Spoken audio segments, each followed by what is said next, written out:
أهلا بيكم. يا ترى ليه في ناس ذكية جدا لكن بتاخد أغبى القرارات في حياتها؟ وليه في ناس بتكسب ملايين وبرضه تعيسة؟ وليه كلنا تقريبا بنعرف نحل مشاكل غيرنا لكن لما يجي دورنا ما بنعرفش نتصرف خالص؟ الإجابة في مكان محدش بيدور فيه. سنة 2003 واحد اسمه كريس جاردنر كان مشرد في شوارع سان فرانسيسكو، بينام هو وابنه في دورات المياه العامة ومحطات المترو. ما كانش مدمن، ما كانش كسلان، وما كانش غبي، بالعكس كان ذكي ومتعلم وطموح. لكن كانت عنده مشكلة واحدة: كان بيهرب من نفسه. كل ما حياته تتحسن شوية كان بياخد قرار أهبل يرجعه للمربع الأول. استثمار فاشل هنا، علاقة سامة هناك، ثقة في الناس الغلط. لحد ما في يوم وهو قاعد على الرصيف سأل نفسه سؤال بسيط: أنا بعمل في نفسي إيه؟ والسؤال ده كان بداية رحلة مختلفة تماما. مش رحلة إنه يلاقي فلوس أكتر أو فرصة أحسن، لا، رحلة إنه يفهم نفسه. تعال نعرف أكتر إيه اللي حصل. أنا إسماعيل أحمد ودي قناة الجانب الرمادي. يلا بينا نبدأ.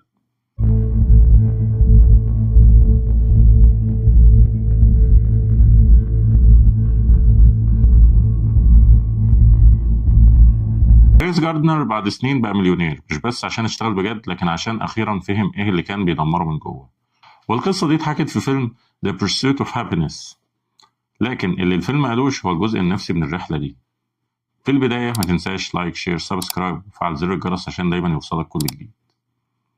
كريس اكتشف إن هو كان عايش في سيناريو فشل مبرمج في دماغه من وهو طفل بسبب علاقته المضطربة مع أبوه الغايب. كان لا شعوريا بيثبت لنفسه إنه مش كفاية، إنه هيفشل زي أبوه، ولما فهم ده قدر يغيره. والنهاردة مش هنتكلم عن النجاح المادي ولا عن الإنجاز، هنتكلم عن ليه معظمنا غريب عن نفسه وإزاي الغربة دي بتكلفنا حياتنا الحقيقية. تعرف إن في تجربة علمية اتعملت في جامعة هارفارد سنة 2014؟ عملوا اختبار بسيط، جابوا مجموعة من الأزواج وطلبوا من كل واحد يوصف شريكه. النتيجة كانت دقيقة بشكل مذهل. بعدين طلبوا من كل واحد يوصف نفسه في نفس الجوانب بالظبط، والدقة دي انهارت تماما. يعني احنا حرفيا بنفهم الناس أحسن ما بنفهم نفسنا. ليه بيحصل كده؟ أولا العمل النفسي والتحيزات المعرفية. تخيل إنك بتبص في مراية طول حياتك لكن المراية دي عليها طبقة ضباب. أنت شايف حاجة لكن مش شايف التفاصيل. هو ده اللي بيحصل مع نفسك. عقلك مصمم إنه يحميك من الحقائق المؤلمة فبيخبيها عنك، ودي مش مشكلة فيك. ده علميا اسمه التحيزات المعرفية. خلينا ناخد مثال من حياتك أنت. هل فاكر مرة حسيت إن حد ظلمك في شغلك أو دراستك، وبعدها لقيت نفسك بتجمع كل دليل بيثبت إنك مظلوم؟ كل تصرف منه بقى دليل، كل كلمة بقت إثبات. ده اسمه تحيز التأكيد. عقلك بيشوف بس اللي يثبت معتقداتك وبيتجاهل أي حاجة تانية. وأمثلة تانية من التحيزات: تحيز التأكيد إنك بتشوف الدنيا من خلال توقعاتك القديمة. لو مقتنع إنك فاشل هتلاقي كل دليل يثبت ده ويتجاهل أي نجاح أنت حققته. كمان العمى للنقط العمياء. يعني إيه؟ يعني بتشوف أخطاء الناس بوضوح لكن عمياء تماما عن أخطائك الخاصة. وخلينا نشوف مثال على كده. لما تلاقي واحدة ست بتتكلم عن واحدة صاحبتها إنها كانت بتشتكي دايما إن كل الرجالة أنانية، لكن لما اتكلمت معاها أكتر لقيتها هي اللي بتختار نفس النوع من الرجالة بالظبط.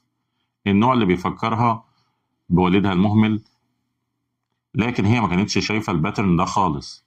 دماغها كان بيشتغل على التوفير النفسي، بيكرر نفس البرنامج القديم عشان ده اللي يعرفه حتى لو بيألمها. كمان الدفاعات النفسية. سيجموند فرويد اكتشف حاجة مهمة: إن عقلنا عنده ميكانيزمات دفاعية بتشتغل أوتوماتيك لما نواجه حقيقة مؤلمة. يعني إيه؟ يعني مثلا لو في راجل كان بيضرب عياله ولما حد يقول له أنت بتعمل كده عشان أبوك كان بيضربك، فهو بيرد يقول أنا مش زيه خالص، أنا بأدب عيالي لكن هو كان بيعذبني. هنا إيه اللي حصل؟ العقل رفض الحقيقة وغلفها بتبرير. ثالثا المجتمع علمنا نركز على بره مش جوه. يعني من واحنا صغيرين والناس بتقول اسمع الكلام وما تزعلش حد وخليك قوي، لكن محدش قالك افهم مشاعرك واسمع نفسك واعرف حدودك. فغالبا بنكبر على إننا نبقى خبراء في إرضاء الناس لكن عندنا جهل بإرضاء نفسنا. كمان عندنا الجهل بالنفس كمصدر المعاناة. خلينا نشوف أمثلة حية على كده عشان نفهم الكلام ده في الواقع مش بس نظرية. هناخد حالة أولى لمديرة تنفيذية ناجحة، ست في الأربعينات من عمرها، معاها MBA، بتدير شركة دخلها ممتاز لكن تعيسة. جوزها سابها وولادها بعيد عنها وهي مش فاهمة ليه.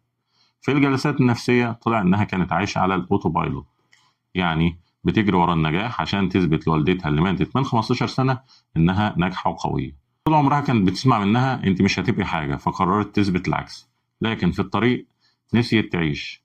التحليل النفسي إن دي حالة كلاسيكية من الإنجاز التعويضي، يعني الشخص بيحاول يملى فراغ نفسي بإنجازات خارجية، لكن الفراغ ده ما بيتملاش ليه؟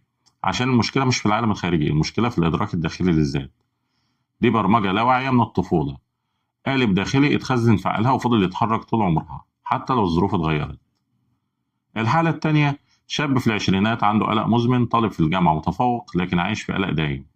أي امتحان، أي برزنتيشن، أي موقف اجتماعي بيبقى عنده نوبة هلع، وراح لدكتور واكتشف إن عنده قلق الانفصال من أيام الطفولة.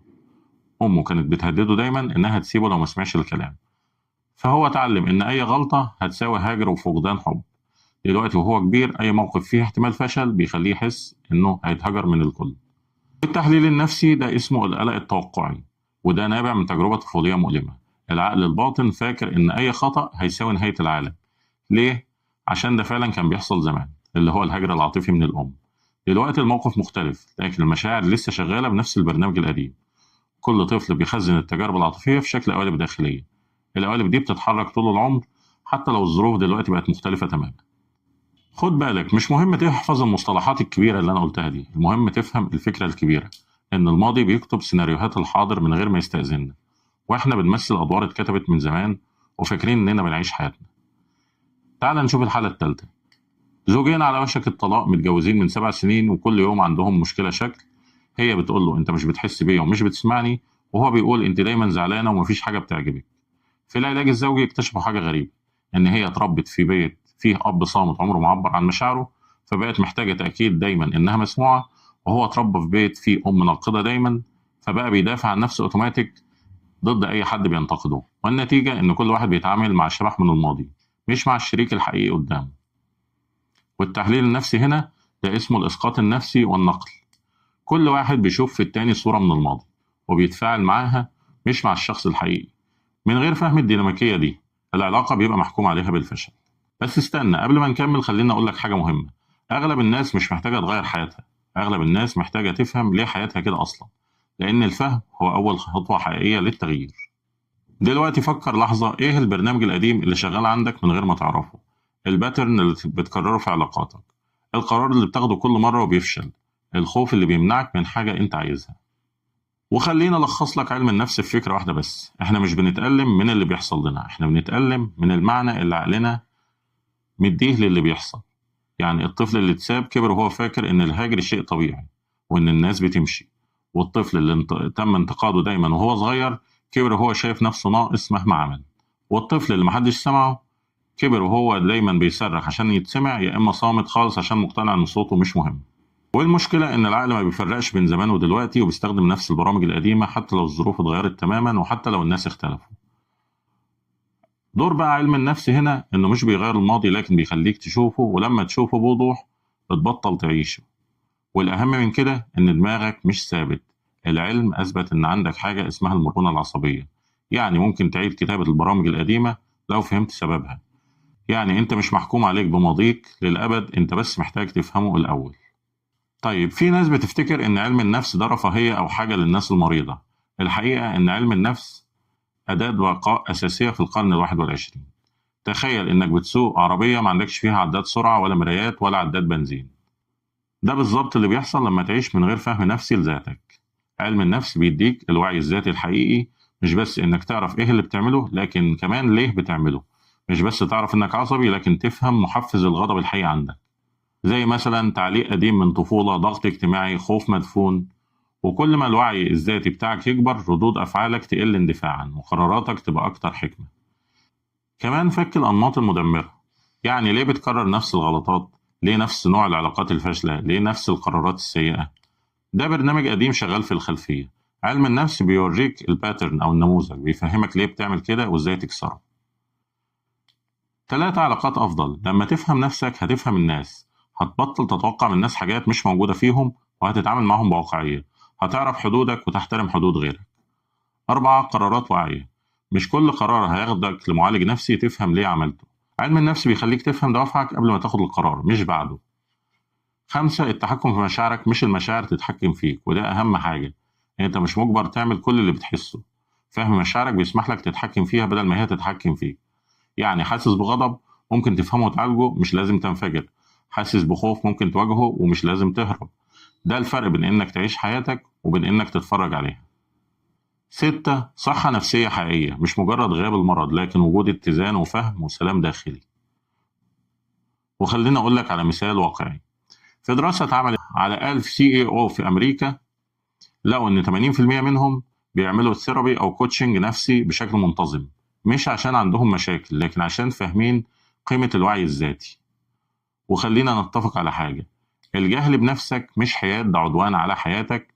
وانت ممكن تكسب كل حاجة في الدنيا وتخسر نفسك، ممكن تنجح في كل حاجة وتفشل في انك تكون سعيد، وممكن تفهم كل الناس وتفضل غريب عن نفسك. عشان كده علم النفس مش رفاهية، ده البوصلة اللي المفروض ما تمشيش خطوة من غيرها. والسؤال مش هل أنا محتاج علم نفس، لكن السؤال هل أنا مستعد أعيش من غيره؟ في النهاية افتكر دايما، فهمك لنفسك هو أول خطوة للتغيير، والوعي هو مفتاحك لكل خطوة جديدة. ولو عجبتك الحلقة ما تنساش لايك شير سبسكرايب وفعل زر الجرس عشان دايما يوصلك كل جديد، واشوفك في رحلة جديدة جوه عقلك.